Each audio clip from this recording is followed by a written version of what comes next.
Good afternoon, everyone. Good afternoon. And welcome. There's a lot of excitement in the room. I can feel it.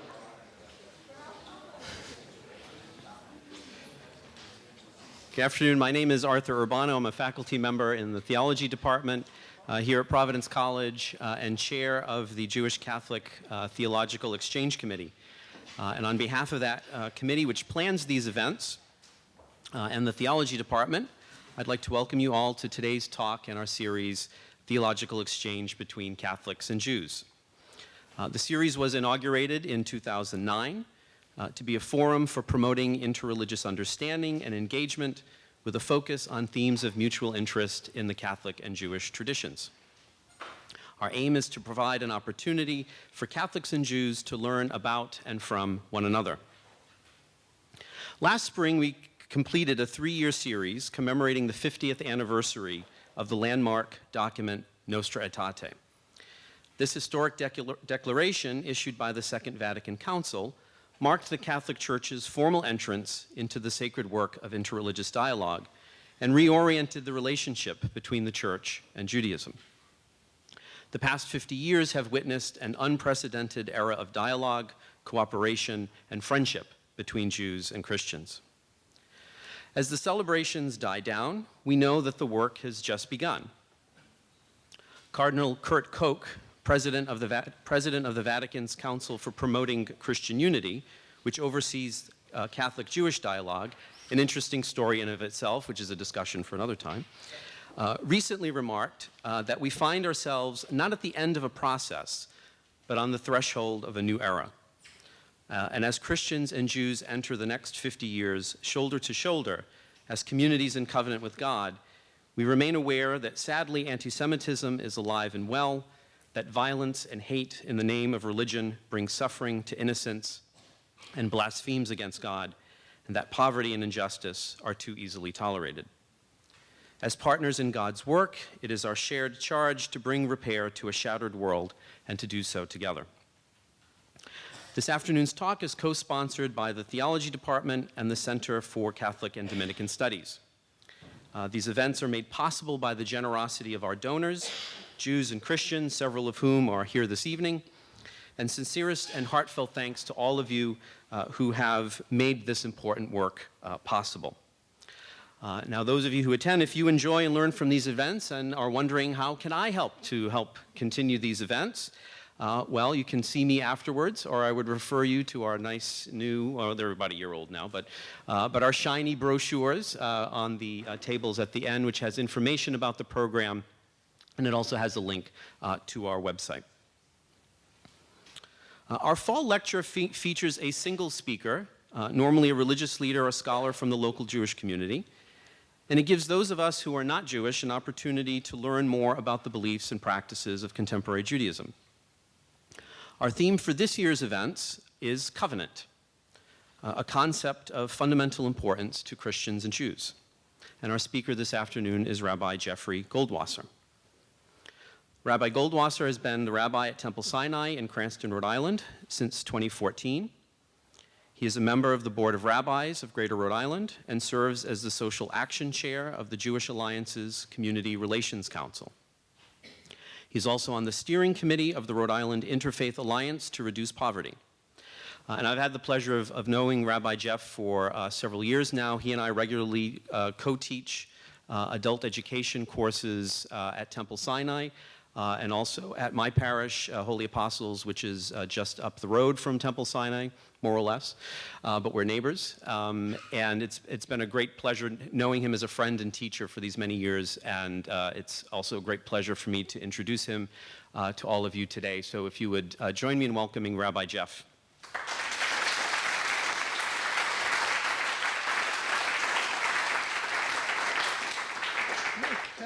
So my intention this afternoon is that I'm going to speak for about 25 minutes.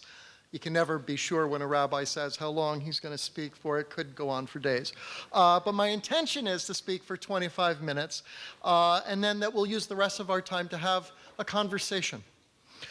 First, though, I would like to thank the Theology Department and the Center for Catholic and Dominican Studies for sponsoring this annual event. I've attended it every year since I came to Rhode Island 3 years ago. If I may, let me say on behalf of the Rhode Island Jewish community that we are deeply appreciative of Providence College's commitment to interfaith dialogue, and in particular to maintaining and building warm and genuine friendship with the Jewish community. It should not be taken for granted that such relations exist. Because of the commitment of Providence College, Catholics and Jews know each other, understand each other, and care about each other here in Rhode Island more than anywhere else I have served as a rabbi. I also want to thank the Jewish Catholic Theological Exchange Committee for inviting me to speak here today. I would like to thank individually Father Gabriel Pavarnik, Providence College's Vice President of Mission and Ministry and Director of the Center for Catholic and Dominican Studies. I see in our audience today many members of the interfaith dialogue group between Catholics and Jews that's been going for a couple of years now, that's led by Professor Urbano and also by my colleague and friend Rabbi Wayne Franklin. It's wonderful to see you here today. But I do want to thank my friend Professor Arthur Urbano, who invited me into this world of exploring the many dimensions of Jewish and Catholic relations a few years ago. Professor Urbano has been incredibly generous with his time with me and with my predecessor at Temple Sinai, Rabbi Peter Stein. Together, Professor Urbano and I have taught 4 courses, as he mentioned, for the adult learners at Temple Sinai and Holy Apostles Church in Cranston, focusing on various books of Jewish and Christian scripture and on contemporary issues as understood by Catholics and Jews. Our 5th course, a little advertisement, starting in November, will be an exploration of the patriarch Abraham in the book of Genesis and in subsequent Jewish and Catholic commentary and interpretation. Arthur, it is a delight to continue our dialogue work and our friendship with this talk today. Not in my prepared remarks, but I also want to very much thank my wife, Jonquil Wolfson, who's here today, who's my constant inspiration. Thank you. Thanks for coming, sweetie. I'm deeply aware that I am the follow-up act, so to speak, to Timothy Cardinal Dolan, the Archbishop of New York, who was last fall's speaker in the Jewish Catholic Theological Exchange series.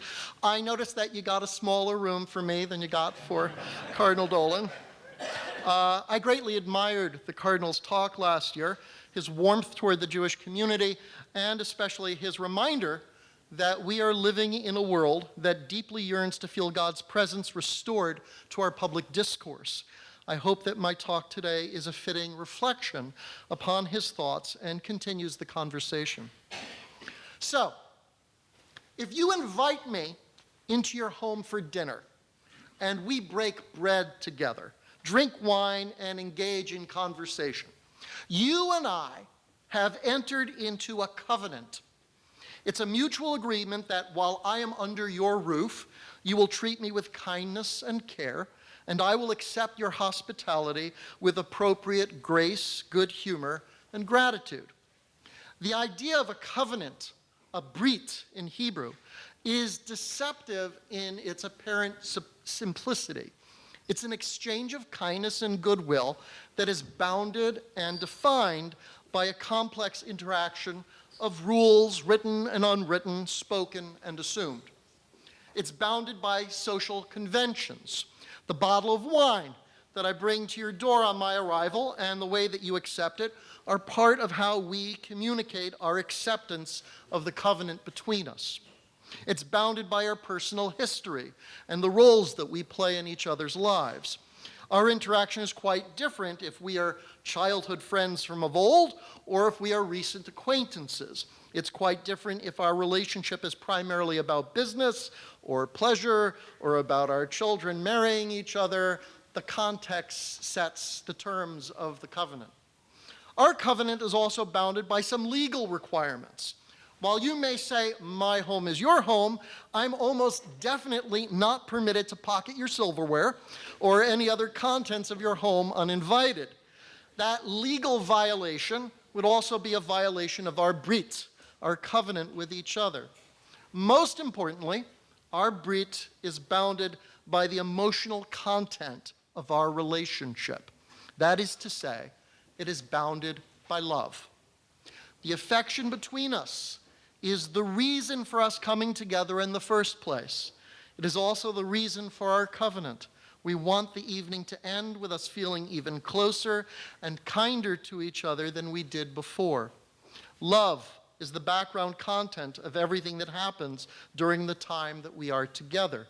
It is our deepest purpose to connect with each other, to know and to be known by each other, to hear each other and to be heard, to share a moment of our lives and to feel the richer for it.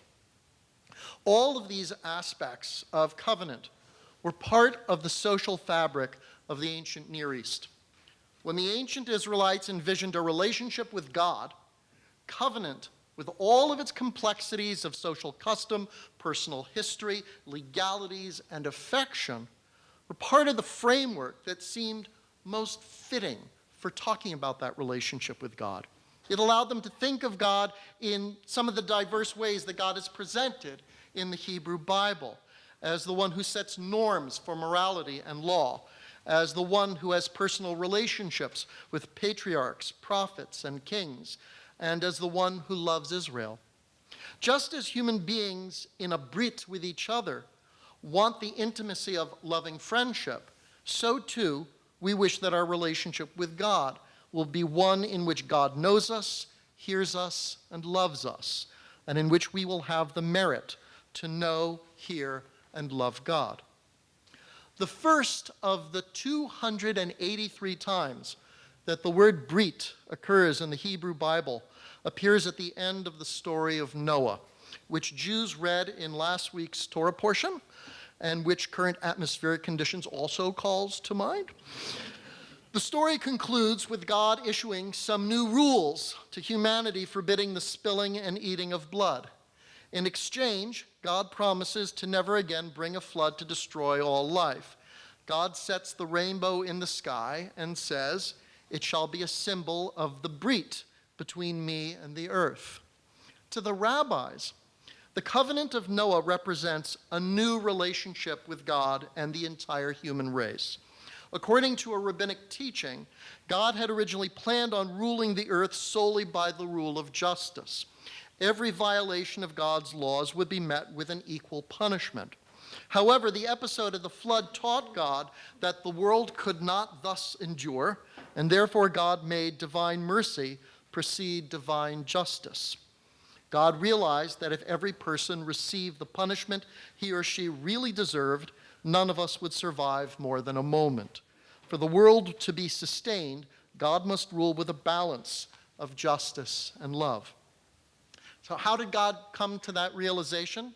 What did God learn from us in the flood? We can imagine that God in the Garden of Eden was like a first-time parent of young children. When the children, Adam and Eve, failed to obey simple rules, the parent was tempted to set stricter and stricter rules, expelling them from the garden and ordering them to grow their own food. The parent soon learned, though, that stricter rules don't necessarily result in better behavior. And indeed, humanity's behavior did get worse after the expulsion from Eden. Ever hear of two brothers named Cain and Abel?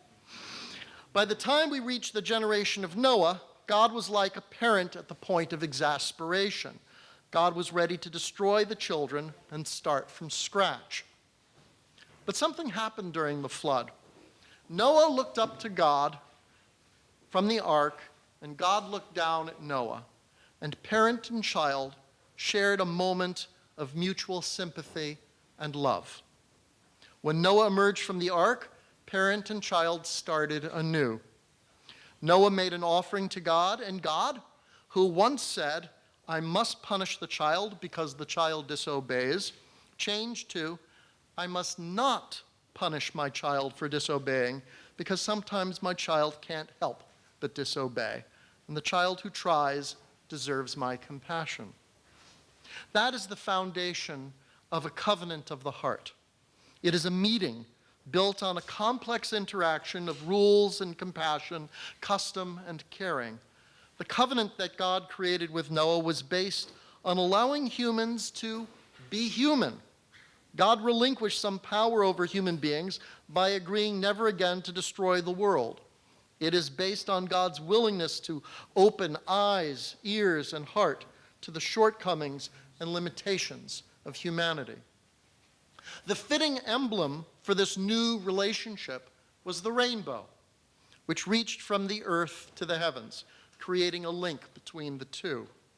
The rainbow that followed the storm served as a reminder, both to remind ourselves and God, that although we deserve the harsh judgment of the storm, we will be treated with the mercy of the rainbow. Yet the covenant with Noah was incomplete. God could transform into a God of love as well as judgment, but humanity took its new freedom as license to defy God, as the parent of any toddler or any teenager has experienced when new freedoms are granted. In the Hebrew Bible, we have the story of the Tower of Babel as a symbol of the human tendency towards defiance. God's response is the creation of another covenant, one in which the goal was not just to transform God, but to transform humanity. The story of Abraham, which we read in this week's Torah portion, is the story of God forming a brit with one particular human being and his descendants as true partners in transforming and redeeming the world. God forms a mutual alliance with Abraham that is more personal than the covenant with Noah. God promises Abraham a journey that will take him from the place of his birth, literally and figuratively, and into a new way of being in the world. The covenant with Abraham is also more demanding than the covenant with Noah. It's not an agreement with a child to get him to observe some basic rules of civilized behavior. It is an agreement that requires careful, mature examination, consideration, and deliberation. It is exacting, it is extensive, and it is challenging. It makes demands on our social customs, our recognition of our roles in society, and to each other, and the laws that we must live by. According to Jewish tradition, the covenant with Abraham, the brit between God and the Jewish people, is built on the 613 commandments, mitzvot, of the written Torah of Moses and further expanded in the oral Torah of the rabbis. It is a covenant that includes laws, precepts, and requirements that forces its adherents to structure their lives around holiness, to discipline themselves in the control of their appetites, to rise to moral action, and to become champions of their own lives and of a just society. The insight of this covenant is that God does not just need human beings who can obey. God needs human beings who are willing to be God's partners in dreaming of the world as it should be. This is why God does not just command Abraham as God commanded Noah. God tests Abraham. God confides in Abraham and trusts him. God is even willing to hear Abraham's complaints and arguments against God, most dramatically in the story of Sodom, in which Abraham bargains with God to save the city, something that Noah never even thought of doing. In exchange for Abraham's loyalty and faith, God offers Abraham and his descendants the true essence of covenant, love. God promises Abraham the child he and his wife longed for and the blessings of a family. God promises Abraham a love that will last long after his own life, with descendants who will be as numerous as the stars. It is a promise of relationship that extends beyond the limitations of a human lifetime, beyond our material selves, and into eternity. The book of Genesis is the story of God's relationship with Abraham and Abraham's family. The book of Exodus expands the covenant to a relationship built on affection and love within an entire nation. In chapter 19 of Exodus, God says to the newly freed Hebrew slaves, "If you will really listen to my voice and keep my covenant, you shall be my segulah, my treasure among the nations." It is a remarkable statement. It is an affirmation of love from God, not just with one person, but with an entire people. Nowhere in the Hebrew Bible is a loving relationship with God expressed more vividly and powerfully than in the Song of Songs. Jewish tradition understands the male and female lovers as metaphors for God and the Jewish people. The passion and ecstasy of the lovers who declare, "Kiss me with the kisses of your mouth, for your love is better than wine," is seen by the rabbis as a description of the passion and ecstasy with which a Jew should receive words of Torah from the mouth of God. This notion of a loving covenant of the heart, the idea that the creator of the universe has a special emotional relationship with a particular people, is Judaism's greatest leap of theological audacity. It is unreasonable. It defies logic. It is a challenge to the very concept of a God who is prior to and beyond all of reality, and whose existence exists in every existing thing. For how can a universal spirit that extinguishes all distinctions have a relationship with one individual or with one nation? And yet, it is Judaism's observation that it is true, for it truly reflects our lived experience of God. When we ask ourselves, when in my life have I experienced God? We do not answer with philosophical abstractions about a God who is beyond the boundaries of our senses and understanding. No. We talk about moments when we held our newborn in our arms for the first time. We talk about being overwhelmed by the personal experience of connecting with the beauty of the natural world. We talk about God being present in the love we feel for the other people in our lives and our love for the world. We talk about God being present in moments of communal and national salvation when we have emerged safely from a time of peril facing us all. Our theology is audacious because our experience of God is audacious. We dare to feel that we know God and that we are known by God on a deeply personal level. We dare to feel that we know God as a people when God brings us together and rests among us as we build a better world. The rabbis of the Talmud took this idea of a loving God with a loving and mutual covenant between us and took it even further. To the rabbis, Israel is not just God's junior partner in the task of repairing and transforming the world. Sometimes it seems that God is in need of humanity as much as humanity is in need of God. Indeed, sometimes in the Talmud, it seems that God has handed the leading role in transforming the world over to us. In the Babylonian Talmud, there's a remarkable story in which Rabbi Yishmael ben Elisha relates a vision from the Jerusalem temple that we can take as either a literal story or a fanciful allegory. He says, "I once entered into the Holy of Holies to offer incense, and saw the crowned God, the Lord of hosts, seated upon a high and exalted throne. God said to me, 'Yishmael, my son, barcheni, bless me.' I replied, 'May it be your will that your rachamim, your love, overcome your anger and your love prevail over your other attributes, so that you may treat your children lovingly and judge them not only by strict justice.' And God nodded to me in acceptance of the blessing." The image of God crying out to a human being, "Barcheni, bless me," is astounding.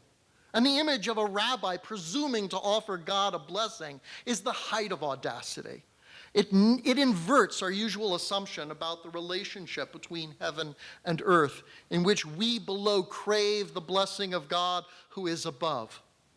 The rabbis want us to see that the relationship is a two-way street.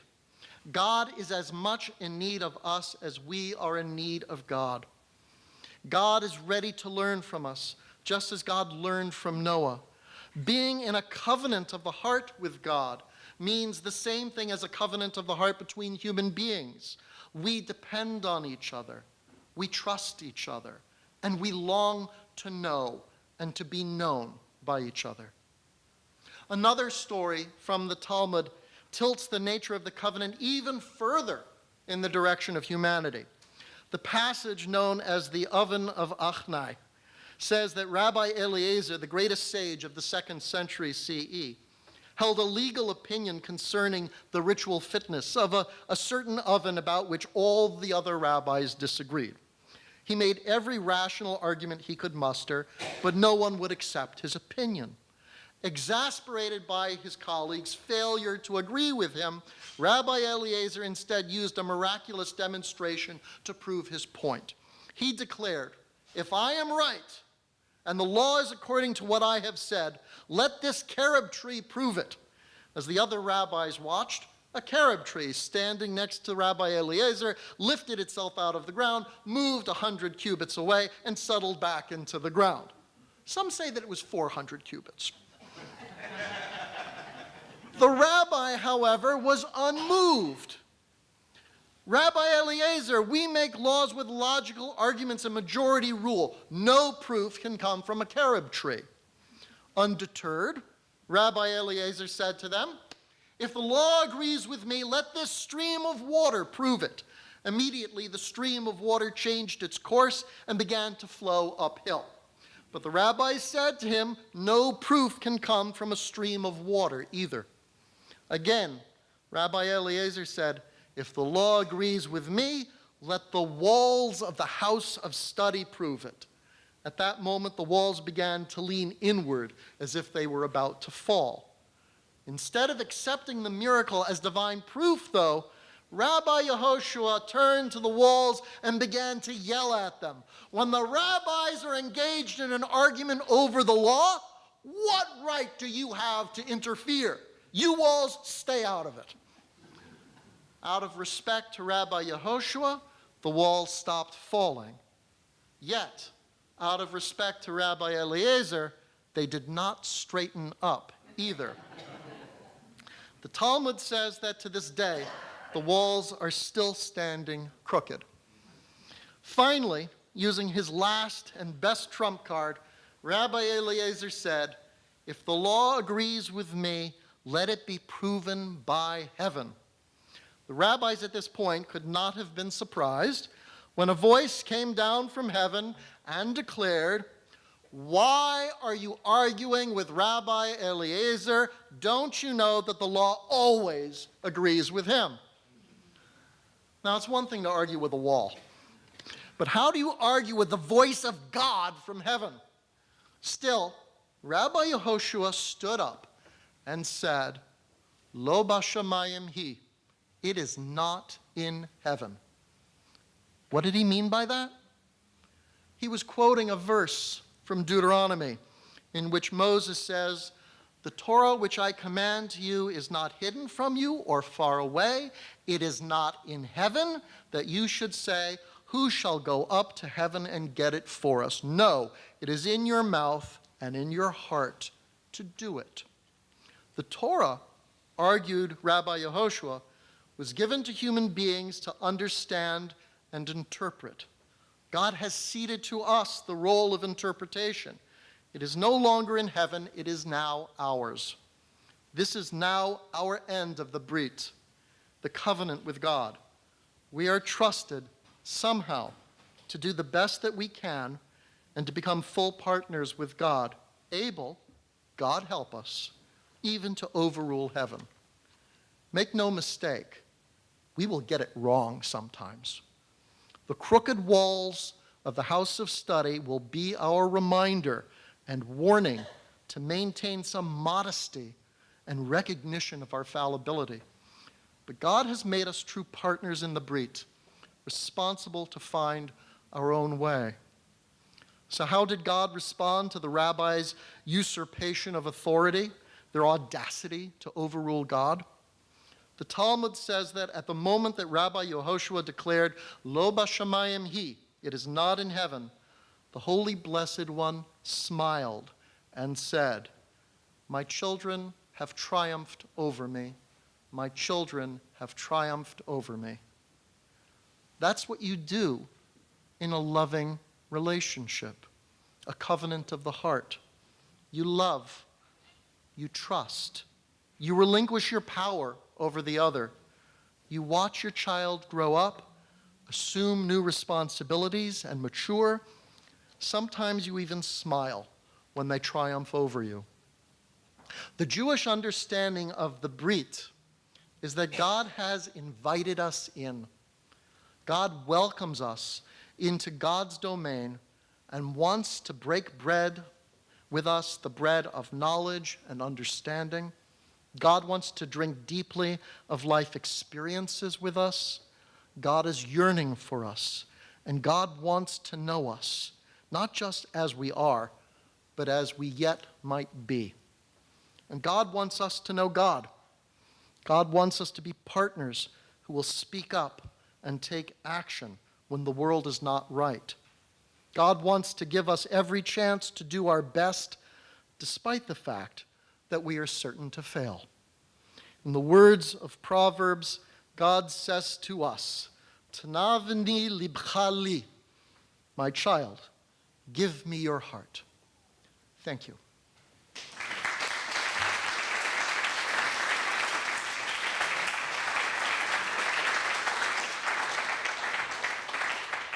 So now, as promised, I'd like to have a conversation.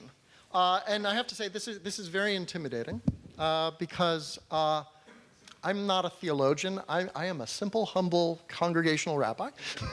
And I know that we have people here today who've spent a long time thinking about theology and theological implications. But I want to invite a conversation in which everyone can participate.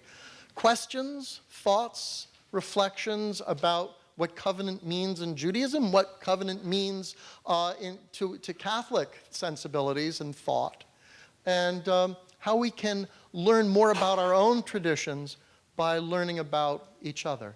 Any questions or thoughts or comments? Yeah. We see God as all-knowing, omniscient. Yet you indicate that he learned from his experience with Noah. Yeah. And learned from other. How could he learn if he already is omniscient? So this is one of the great questions of Jewish theology. So there was this guy named Maimonides who wanted to reconcile the Jewish concept of God with Greek philosophy and with the idea of God as all-knowing, all-omniscient, unchanging, very important idea for Maimonides. And so how can an unchanging, perfect God, who is perfect thoughts thinking themselves, change or even have a relationship? And it's interesting that Maimonides' way of looking at God has sort of become, despite the fact that it was very controversial in his own time, has sort of become the dominant ways that most Jews think about God today. We tend to think about a very abstract notion of God. That's definitely not the God of the Hebrew Bible. The God of the Hebrew Bible is personal, imbued with emotions, and imbued also with the ability to form relationships, which you could argue Maimonides' God really isn't. And Maimonides would say, yes, it's spoken of in the Bible that way so that human beings can understand it. God is presented in human terms.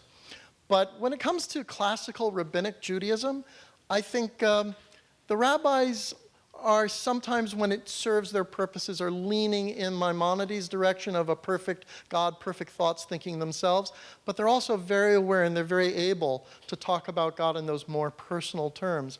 And I think that that's one of the beauties of the Jewish way of thinking about God, is that we recognize that we're not so clever as to be able to understand God completely, and sometimes one model suits our way of trying to grapple with what it means to be in relationship with God, and sometimes we lean over in the other direction because there is no way to really reconcile those two ideas in a rational way, so we live with both. That's my best answer to a very important question. Wayne. Rabbi Franklin.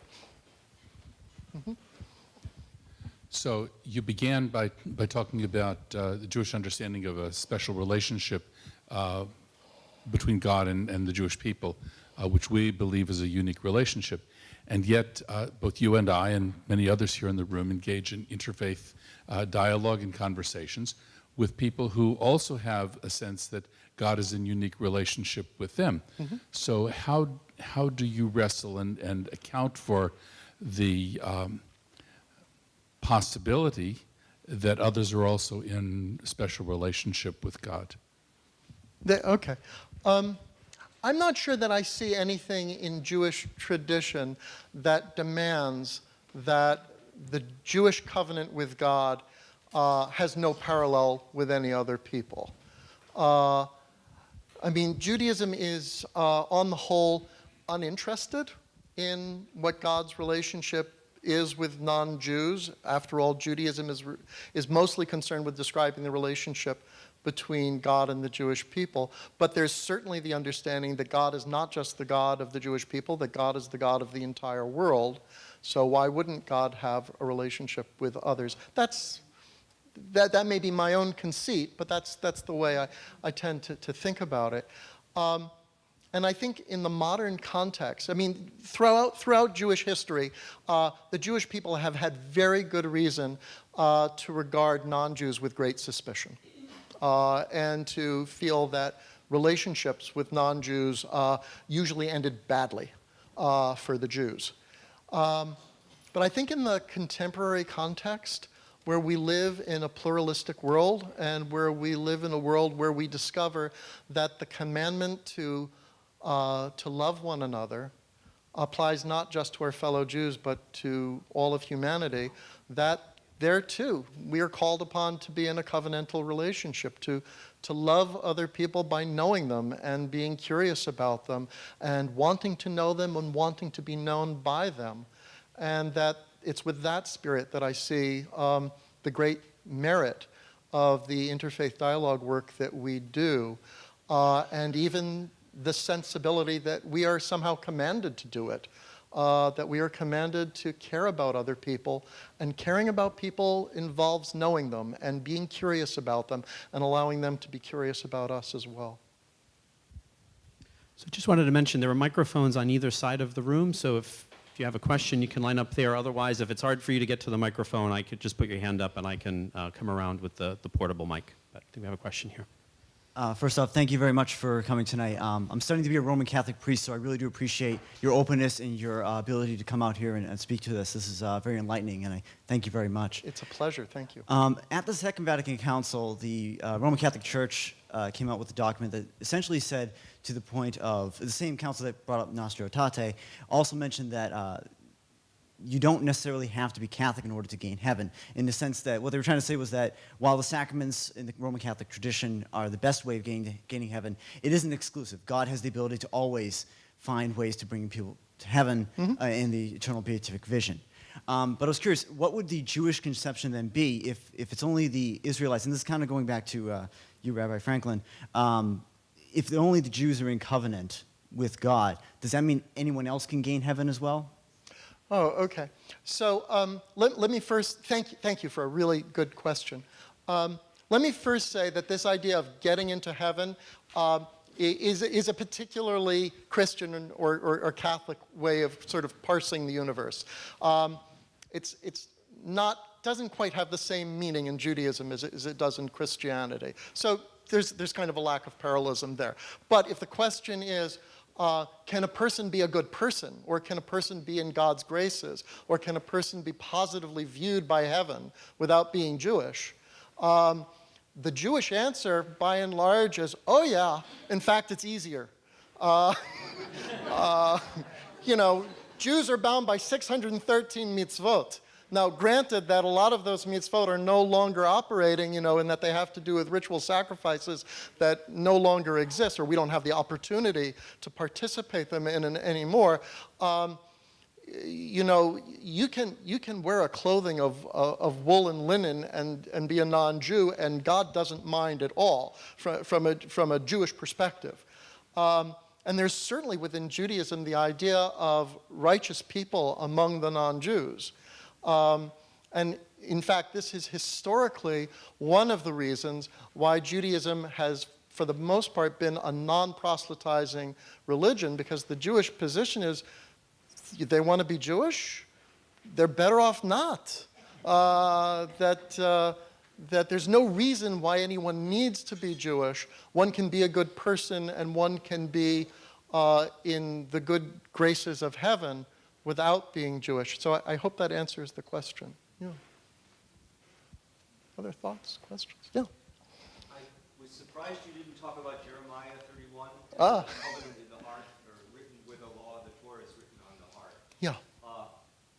We as Christians, I think, believe that somehow your brother Jew, Jesus, brought us into that covenant. Mm-hmm. And that now we share in that covenant in that he has suffered and died and brought the kingdom, and we can now live that covenant by keeping Torah in the sense of Right. living up to the two Sure. great commands of love of God and love of neighbor, and that those are no longer just inscribed in stone, but written on our hearts. Any reactions to that? Or? Well, I thank you very much for raising the verses from Jeremiah, which I think are very pertinent, and that idea that's developed in the prophetic tradition of that God does not just want sacrifices and ritual behavior, that God wants the heart, is beautifully articulated in those prophetic writings. The idea that Christians somehow are able to participate in the covenant that God established with the Jewish people, I think that is a beautiful way for Christians to view their tradition and to view a sense of brotherhood and mutuality with the Jewish people. And for that, I applaud it. I applaud the idea that makes us come together, because the texts that we have in common have not always historically brought us in a sense of brotherhood and mutuality throughout history. But today there is the possibility that they can. It's also true that there's a certain lack of parallelism in the relationship of Jews to Christianity and Christians to Judaism, in that Judaism is in some ways at the foundation of Christianity, that you can't really be a knowledgeable and forthright Christian without having some sensibility of what the demands of Judaism and of the Hebrew Bible are about. But the same isn't true in reverse. Jews don't have the same relationship to Christianity as Christians have to Jews. But I see in that an opportunity. I see that, I see the impulse within Christians, and this is something that we've learned in the dialogue work that we've done. I've seen the impulse within Christians of wanting to know Jews and wanting to know Judaism and prizing Judaism and seeing what's beautiful in Judaism. And I think the proper Jewish response to that is to reciprocate by also being curious about Christianity and seeing what is beautiful and moving and heart-stirring within Christianity, because that can teach us about our own tradition, even if we don't have the same impulse to learn about Christianity because of it being at the center of our tradition, the way that Judaism is at the center of Christianity. And I hope that is a fitting response. Dr. Johnson.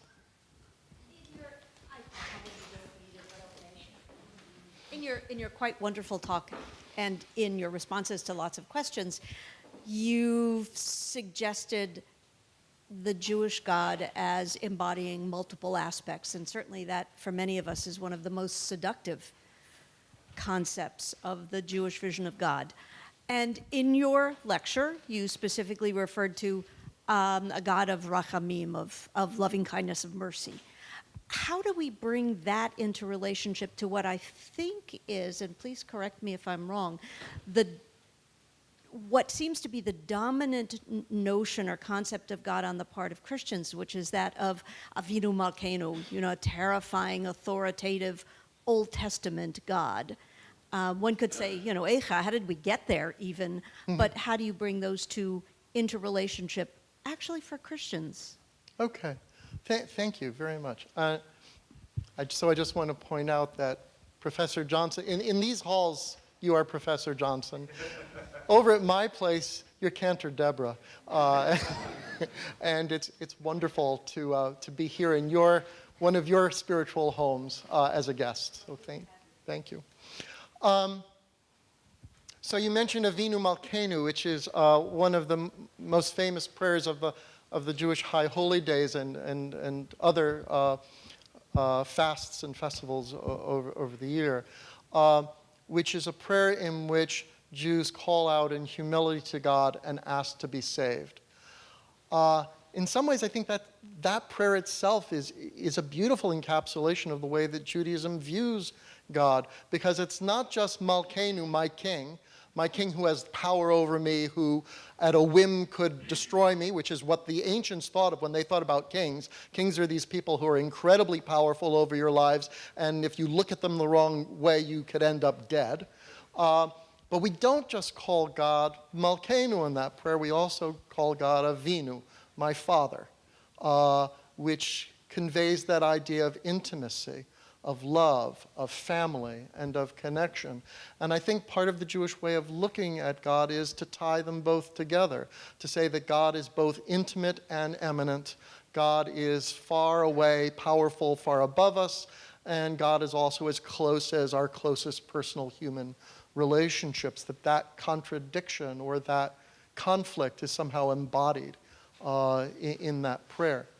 Now I know that, and as we all know, that sometimes Judaism has been stereotyped as a religion with the, quote, God of the Old Testament, unquote, of the vengeful, angry, domineering God who punishes the wicked.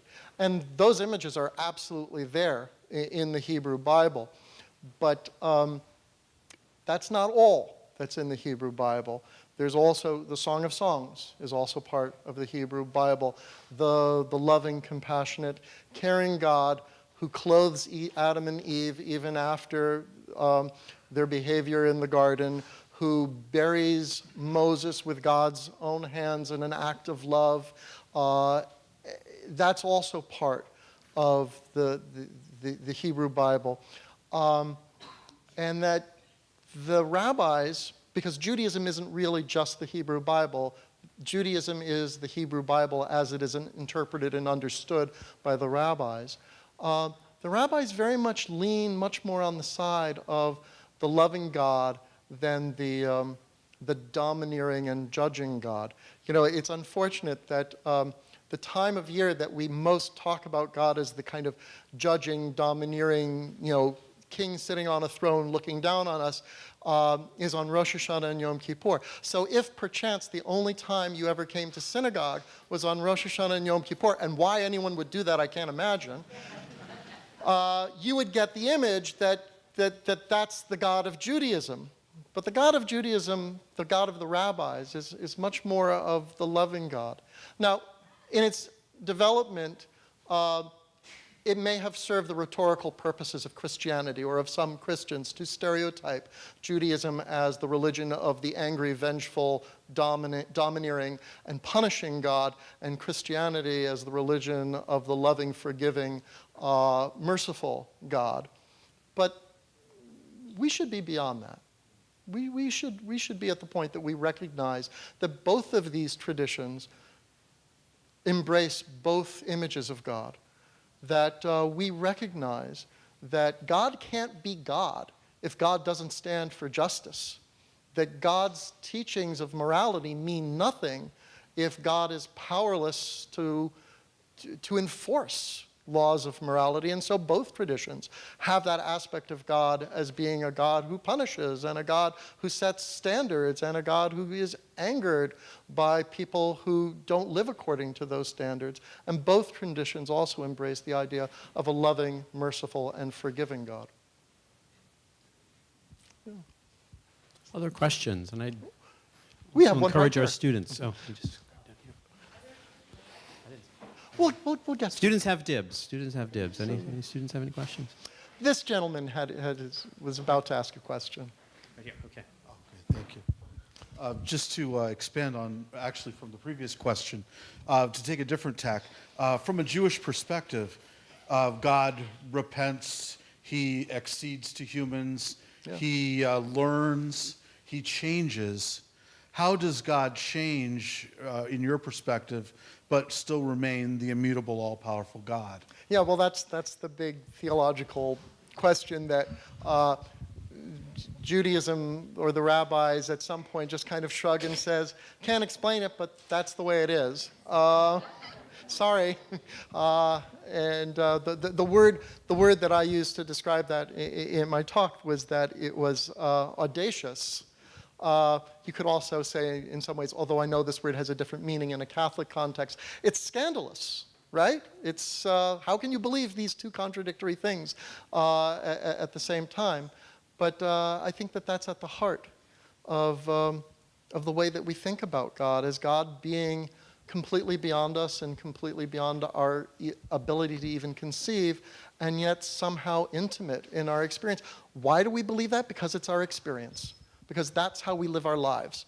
Because when we feel God close to us, it is in those moments of very deep personal inner connection, love and joy and feeling of fulfillment in our lives, which isn't abstract and beyond the heavens.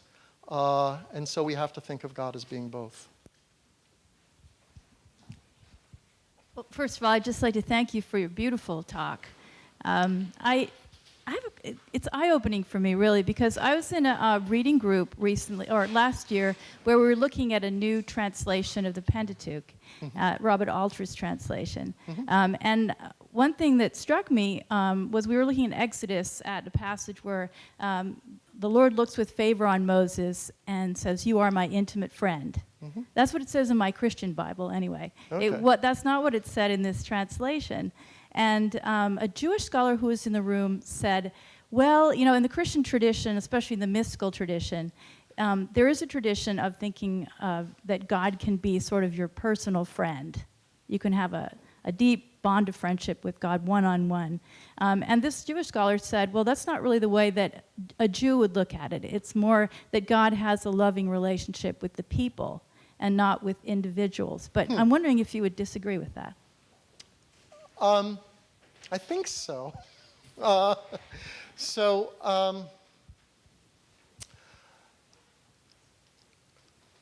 Judaism is not the Hebrew Bible. Judaism is the Hebrew Bible as interpreted by the rabbis.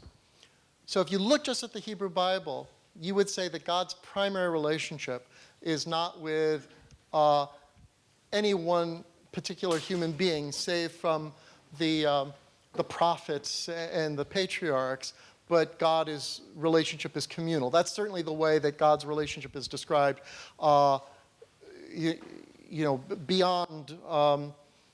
the stories of the patriarchs in the book of Genesis, that God has a relationship with Israel, with the children of Israel. The rabbis really do a number on that. They really try to invert it so that that God's relationship is a relationship that is personal, that, or at least the duties of a Jew are transformed by the rabbis from being collective national duties into individual personal duties. That the mitzvot isn't something that we do nationally as a people. The mitzvot are something that each person takes responsibility within themselves.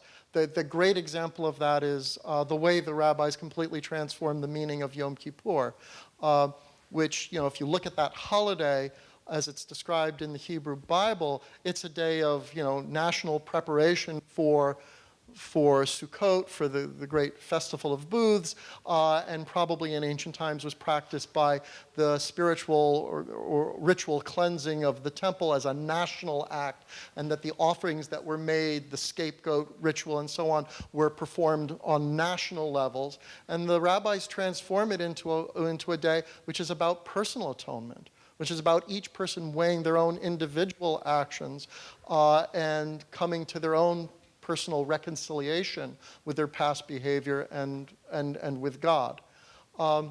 So I would say there's more nuance needed than that. That Rabbinic Judaism is about connection with God. And yes, it is greatly expanded in the mystical tradition.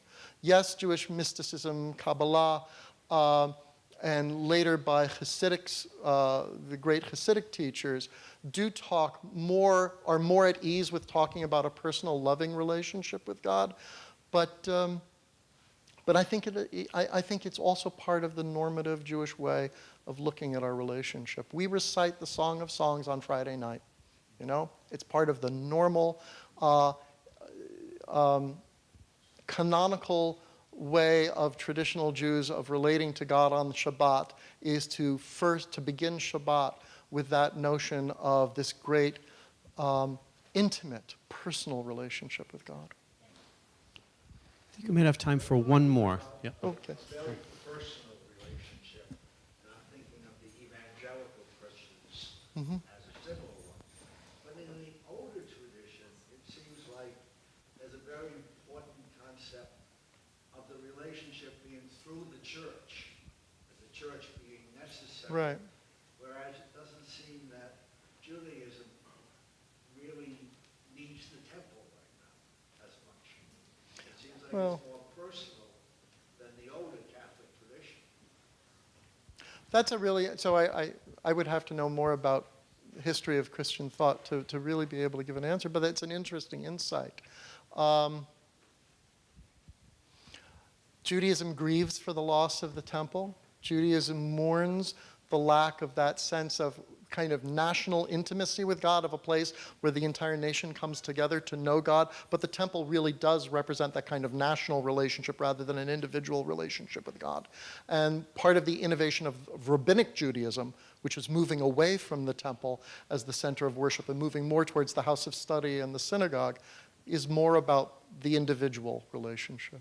So thank you. I may have had a question, but I also wanted to say the temple was destroyed. So Judaism had to invent a whole new way of relating to God. And that makes a big difference. Sure. My real question, though, is you keep referring to the rabbis. Yes. And you mean the rabbinic tradition. And are you referring also to the Talmud or to the medieval rabbinic? So when Jews talk about the rabbis, so the question is, you keep talking about the rabbis. Who are the rabbis? Is that the Talmud? Whatever. So when Jews talk about the rabbis,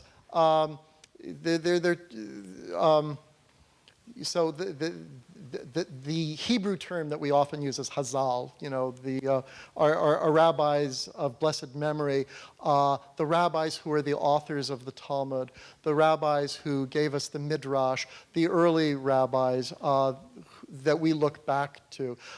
They're definitely not talking about me. So that's, when I use the term the rabbis, that's what I'm talking about. Well, thank you. Unfortunately, we're out of time, but Rabbi Jeff will be here, and we have time at the reception, so if there are any more questions, please bring them there. I'd like to thank Rabbi Jeff for this beautiful talk.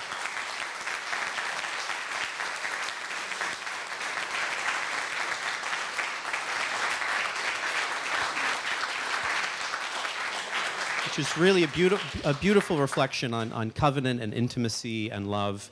So thank you very much. And thank you, Arthur, and thank you everyone who's come this evening. I look forward to chatting with folks during the reception. So our next event will be in the spring. We're still planning that. If you are not on our email list, but you would like to be on our email list, you can sign up at either one of the tables, I think. So we can catch you on either exit. So thank you again. Stay dry, stay warm, and thank you for coming. We'll see you next time. Good evening, everyone.